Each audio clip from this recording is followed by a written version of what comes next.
Okay, magandang gabi sa inyong lahat, sa aking tagahanga. Okay, ito na ang ipakita ko sa inyo na sikreto na para maging makinis ang ating muka. Blemish free, pimple free. Yan. So, itong ilalagay ko sa mukha kong ito ay ito yung tinatawag na garlic. So, siyempre, di ba, yung garlic is for ano lang dapat to? For, alam natin, pampalasa sa ating mga niluluto.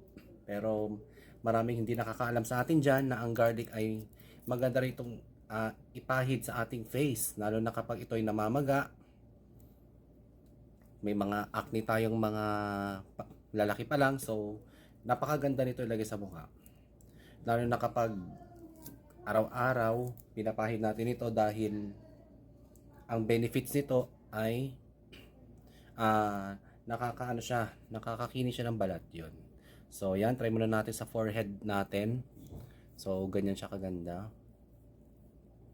So sa forehead muna tayo. So yan, try natin ako sa taas kasi meron ako ditong salamin. Ayan.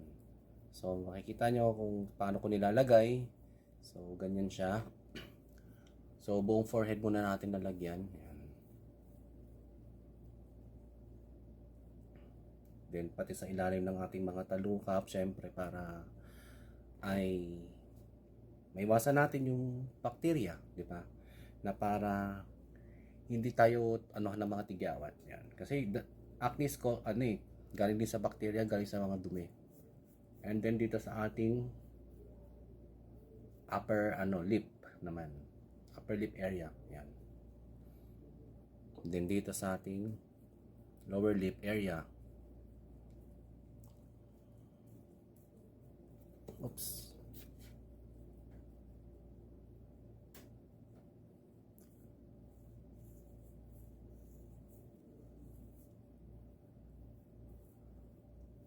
Yan, maniwala kayo sa hindi Totoo na nilalagay ko talaga yung bawang ko sa mukha ko gabi-gabi. So, I discovered talaga this 2004 lang. Basta this coming year 2004, mga January siguro na-discover ko na maganda siya ilagay sa mukha kasi na-test ko talaga to na nakakaano ng tigyawat. Kung alam ko lang before na ng bata ako, nalaman ko to siguro, hindi na ako nagsayang ng pera sa mga ginamit kong mga skincare. Yun. Kung ng mga pinapahid ko sa mukha ko. So, ito lang talaga solution talaga. Okay, next dito natin silagay sa ating temple area hanggang or mid face area hanggang pababa. So, yung paglagay natin is upward. Siyempre, upward para hindi tayo magsasag. O, di ba? Hindi tayo magkakasag yung skin natin para hindi siya magiging downward kasi ang totoong natin is pataas talaga. Yan. Kasi pag tumatanda tayo as we age, yung ating collagen sa ating skin ay nagde-degrade. So that's why the fine lines and wrinkles appear, and then the loss of volume of the skin is nawawala. Kumbaga yung volume, ibig sabihin nun yung parang kumbaga yung lalim ng wrinkles, kumbaga mas lumalalim pa.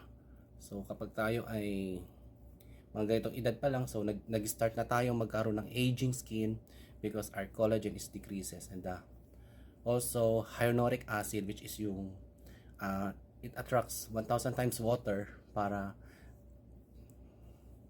ibalik yung ating yung skin moisturizing, tsaka yung skin radiant, yan ganun. Moisturize yung skin natin, yun. So yan, nilagay ko na rin sa ating kanang mukha. So ganyan talaga siya kaganda. Ito na araw-araw yung ginagamit kong skincare. Simula ng ito na talaga na-discover ko maganda. So I'm so very proud to myself kasi na-discover ko na maganda yung bawang, kasi ang bawang meron tong tinatawag na sulfur compound. Ano ba yung sulfur compound? No? Yung sulfur compound, napakaganda niyan kasi kahit sabi natin matapang yan, mabaho yan, pero yung benefits ito napakaganda sa ating skin. Lalo na kapag tayo ay may inflammation, dahil ito ay natural anti-inflammatory. So isa pa yan sa maganda sa bawang. Hindi lang maganda sa mukha, maganda rin ito pala ilagay sa ating mga ngipin.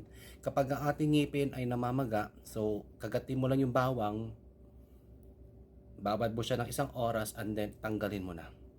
Or pwede naman habang natutulog, pwede rin naman yun para kinabukasan wala na yung maga. So, napakalaking tulong ito sa akin. So, napaka-amazing talaga. Kasi nung dati nagkakaroon ako ng namamagamisin yung gums ko dahil may wisdom tooth pa akong hindi nabubunot. So, ito lang talaga yung naging solution. Bawag lang talaga. Instead na uminom ka ng mga antibiotics na masama sa ating atay, so bawag lang talaga isang natural antibiotic na to. So, naniniwala talaga ako dito kasi early na wala pang mga usong mga gamot, ito ginagamit ng mga ancient Egyptians talaga. So napakaganda nito talaga. Kaya guys, akala nyo ito ay pampalasa lang, no? Pero napakaganda nito, promise. Mamis ka sa benefits nito. Kaya kung gusto nyo i-try ito, why not coconut? Wala namang mawawala sa inyo. So basta sa akin ng disclaimer lang. So porket gumana sa akin, gagana sa inyo. So, hindi lahat tayo ay pare-pares ng reaction sa ating katawan. Pwedeng gumana, pwedeng hindi. Pero definitely, since natural compound, ay gagana to, di ba? Pero syempre, kung kayo ay nagdududa, try nyo muna mag-test. Babad nyo ng 1 hour, and then kapag sa tingin nyo namula yung skin nyo, sabihin, sensitive skin kayo. Pero kung hindi, sige, tuloy nyo lang. Tapos sa kanyo ulit hilamusin. Pero kung gusto yung yung tulad ko na ginagawa ko overnight, wala namang masama. And then kinabukasan doon mo hilamusan. Pagising mo, ang kinis na ng mukha mo, ang fresh, yun. Parang akala mo nagpa facial, o di bang ganda? Parang sa nakakaanibawang ay nakakaganda rin siya ng ating blood circulation kapag pinapahid mo. Okay? So yun ang kagandahan nito, at mostly ang daming benefits ng bawang, no? Yun, pero ang masasabi ko, meron pa, pwede pa to insect repellent, ayan. So maganda siya talaga, marami siyang uses. So faster wound healing kasi meron nga rin siyang mga taglay na zinc, vitamins, B, okay, magnesium, selenium, ayan. So napakadaming compounds na at benefits na makukuha sa bawang, kaya napakaganda nito.